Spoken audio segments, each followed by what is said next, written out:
200-300 साल में तो हम कौम बन ही जाएंगे। जब तक ये हफीज़ सेंटर की जो रौनकें हैं वापस नहीं आ जाती। मोस्टली लोग, मोर देन 90% लोग आज भी हफीज़ सेंटर को छोड़ना नहीं चाह रहे। और गवर्नमेंट कभी भी आपके जो नेचुरल डिमांड एंड सप्लाई का मैकेनिज़्म है मार्केट का, वो डिस्टर्ब करने में या इंटरवीन नहीं करती है। कुछ लोग नियरेस्ट प्लाजाज में शिफ्ट होना चाह रहे हैं अपनी बिज़नेस अपॉर्चुनिटीज़ के लिए, और ताकि अपना रोज़गार जो है दोबारा से उसको रिज्यूम कर सकें।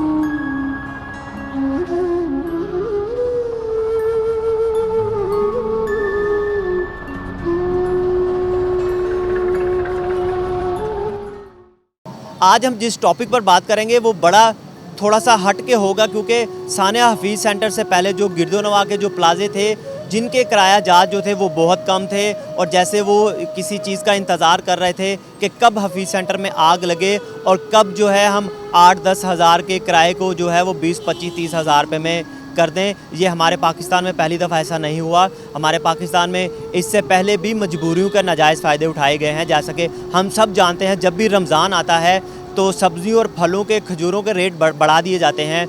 जब भी कोई शब बारात आती है मोमबत्तियों के रेट बढ़ जाते हैं। जब भी ईद आती है तो बच्चों के कपड़े जो होते हैं, जूती कपड़े जो होते हैं, उनके रेट्स बढ़ा दिए जाते हैं। तो ये हमारे पाकिस्तान में जो है वो ये कोई नई बात नहीं है। इस तरह के वाक़यात जो हमारे साथ शुरू से ही चलते आ रहे हैं, लेकिन हमेशा हम जो है वो गवर्नमेंट को कोसते हैं। लेकिन इसमें अगर गवर्नमेंट को कोसना तो हमारा बनता है, क्योंकि जिनके नुकसान हुए हैं वो उनकी नज़र इस वक्त गवर्नमेंट पर है। लेकिन जो प्राइवेट इदारे हैं, जो प्राइवेट लोग हैं, जो हमारे अजीज़ो अकारब हैं, जो हमारे इर्द गिर्द के लोग हैं, उनको भी थोड़ा सा एहसास करना चाहिए कि कब तक हम अपने भाइयों की मजबूरियों के नाजायज़ फ़ायदे उठाते रहेंगे। कब तक हम इस बात को नहीं समझ पाएंगे कि एक दिन जो है हम सबको लौट कर वापस जाना है। इस चीज़ को अगर हम देखें तो अभी हम हफीज़ सेंटर के पास ही खड़े हैं। हफीज़ सेंटर के इर्द गिर्द जितने भी प्लाजे हैं जो पिछले 5-10 साल से जो खाली पड़े हुए थे, हफीज़ सेंटर में आग लगने की देर थी कि उनके जो किराए हैं वो बढ़ा दिए गए हैं। अब मुझे समझ नहीं आ रही कि इस टॉपिक पे हम क्या बात करें। हम एक दिन 2 दिन तो उसका अफसोस करते हैं, लेकिन उसके बाद ही जहाँ पे वो पंजाबी की कहावत है, जिथे जिदा दा लग जाता है वो कट नहीं करता। तो इस पे हमने सिर्फ एक बात पे आज फोकस करना है कि क्या गवर्नमेंट को इस चीज़ पे देखना नहीं चाहिए कि अगर एक प्लाजे की दुकान का किराया 10 हज़ार है और उसको 20 हज़ार रुपये में चढ़ाया जाता है, तो इसमें वो जिसका प्लाजा है उसके प्लाजा ओनर की गलती है या गवर्नमेंट को इस पर एक्शन लेना चाहिए। एकदम से उनका किराया बढ़ जाना, पहले ही जो ताजर बरादरी है वो आपको पता है जिन हालातों से गुजरी है, लोगों का लाखों करोड़ों का नुकसान हो गया है। तो इस चीज़ को कैसे देखते हैं और गवर्नमेंट जो है इसमें क्या लाएअमल तैयार करेगी कि जो पहले ही फिसे पड़े हैं बेचारे, आग की वजह से लोग करोड़ों का नुकसान हुआ है। तो आपको लगता है कि गवर्नमेंट को इस तरह भी आना चाहिए कि जो किराए बेवजह किराए बढ़ा दिए गए हैं, जो 8-10 हज़ार किराया था वो 15-20 हज़ार कर दिया गया। तो इस हवाले से आप चूँकि माशाल्लाह लाहौर में इस वक्त काफ़ी एक्टिव नज़र आ रहे हैं, तो इस चीज़ को आप कैसे देखते हैं, गवर्नमेंट इसको कैसे देखती है? अब बिस्मिल्लाहिर्रहमानिर्रहीम, नेचुरली आपकी मार्केट के डिमांड एंड सप्लाई का मैकेनिज़्म है, और गवर्नमेंट कभी भी आपके जो नेचुरल डिमांड एंड सप्लाई का मैकेनिज़्म है मार्केट का, वो डिस्टर्ब करने में या इंटरवीन नहीं करती है। एक डिमांड एंड सप्लाई है, कुछ लोग नियरेस्ट प्लाजाज में शिफ्ट होना चाह रहे हैं अपनी बिज़नेस अपॉर्चुनिटीज़ के लिए, और ताकि अपना रोज़गार जो है दोबारा से उसको रिज्यूम कर सकें।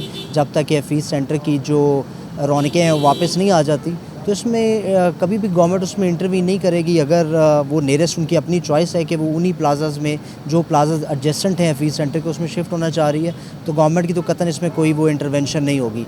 हाँ, ये ज़रूर हमारी कोशिश होगी कि जल्द से जल्द अगर हफीज़ सेंटर की बिल्डिंग से रिलेटेड फ़िटनेस या उसकी यूटिलिटी, हमारी टेक्निकल साइड जो है वो उसको गो एड दे देती है, तो हम इसको जल्द से जल्द रिहेबिलिटेट करें और जो ओरिजिनल इनके शॉपकीपर्स हैं वो अपनी दुकानों में वापस जा सकें। हफीज़ सेंटर के सदर मलिक कलीम हमारे साथ हैं, उनसे बात करेंगे। अच्छा कलीम सर, पहले तो आप पूरा लाहौर की जो ताजर बरादरी है इस वक्त हफीज़ सेंटर के भाइयों के साथ खड़ी है। बहुत बड़ा सानिया था, बहुत तकलीफ़ में पूरा लाहौर, लेकिन इसके बावजूद भी जो है वो गिरदोनवा जो प्लाजे हैं, जो मॉल्स हैं, ان کے ایک دم سے جو ہے وہ ریٹس بڑھ گئے ہیں, کرایہ جات بڑھ گئے ہیں, تو اس چیز کی روک تھام کے لیے آپ کوئی لائے عمل تیار کریں گے, چونکہ آپ صدر بھی ہیں حفیظ سینٹر کے, یا آپ نے کسی سے کوئی بات کی ہے اس حوالے سے؟ بسم اللہ الرحمن الرحیم. لوگ اپنے روزگار کی وجہ سے پریشان ہیں جی, لازمی بات ہے, ان کو سپیس جہاں مل رہی ہے وہ شفٹ ہونا چاہ رہے ہیں, لیکن موسٹلی لوگ مور دین 90% لوگ آج بھی حفیظ سینٹر کو چھوڑنا نہیں چاہ رہے. وہ کہہ رہے ہیں جتنا بھی ٹائم لگے 2-3 مہینے ہم حفیظ سینٹر کے اندر ہی اپنا بزنس کریں گے, شاپس بھی کھولیں گے. اور میرا خیال ہے کہ یہ جو جذبہ ہے لوگوں کا, یہ ہمیں تقویت بھی دے رہا ہے, حوصلہ بھی دے رہا ہے کہ ہم لوگ بھی ان لوگوں کی وجہ سے سٹینڈ کر رہے ہیں. اور انشاءاللہ تعالی اس پلازے کو جلد از جلد, کیونکہ 2 تاریخ کو حتمی رپورٹ آ رہی ہے, ٹیکنیکل جو رپورٹ ہے بلڈنگ سٹرکچر کے حوالے سے, تو اس رپورٹ کے بعد فیصلہ ہوگا کہ اس کو کتنا ٹائم لگے گا اس کی ریپیئرنگ کے لیے. اور اس کے لیے ہم کوشش یہ کر رہے ہیں, ڈی سی صاحب نے بڑی مہربانی کی, ہمارے ساتھ تعاون کیا ہے, اسی صاحب اے سی مالٹون نے بھی, کہ ایل ڈی اے کو انہوں نے انسٹرکشنز دی.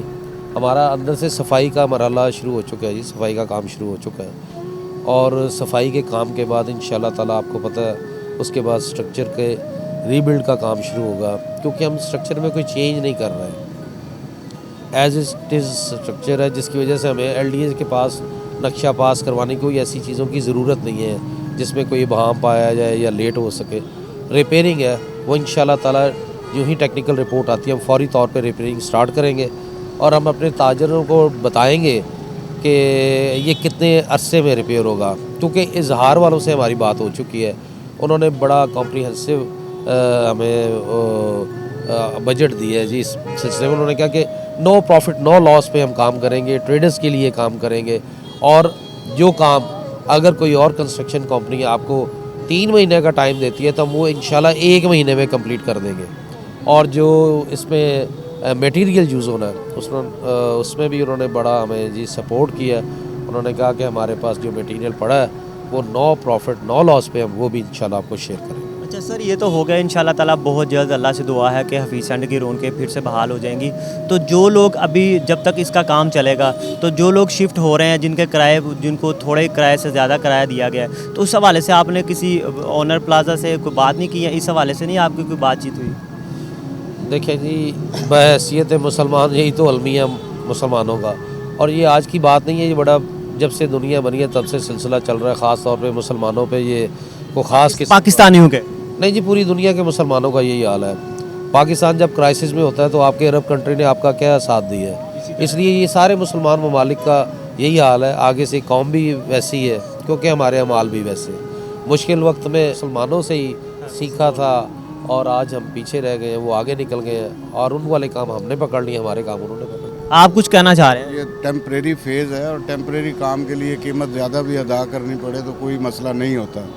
یہ لوگوں کو, تاجروں کو, حفیظ سینٹر کے تاجروں کو یہ معلوم ہے کہ یہ 2-3 مہینے کے لیے ہماری یہ پرابلم ہے. انشاءاللہ تعالیٰ یہ سب لوگ واپس آئیں گے. اس کے لیے اگر وہ ان کو زیادہ قیمت بھی ادا کرنی پڑ رہی ہے تو وہ کہتے ہیں چلے ہمارا کام کا سلسلہ جو ہے وہ تو شروع ہو.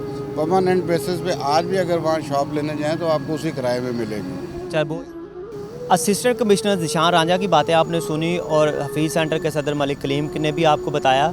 اس کے بعد بھی اگر جاننا چاہتے ہیں آپ کہ ہم کیسی قوم ہیں, تو اس کے لیے آپ کو فیشن فوٹوگرافر نعیم اکرم کی جو پوسٹیں ہیں وہ دیکھنی پڑیں گی, اور میں امید کرتا ہوں انشاءاللہ 200-300 سال میں تو ہم قوم بن ہی جائیں گے.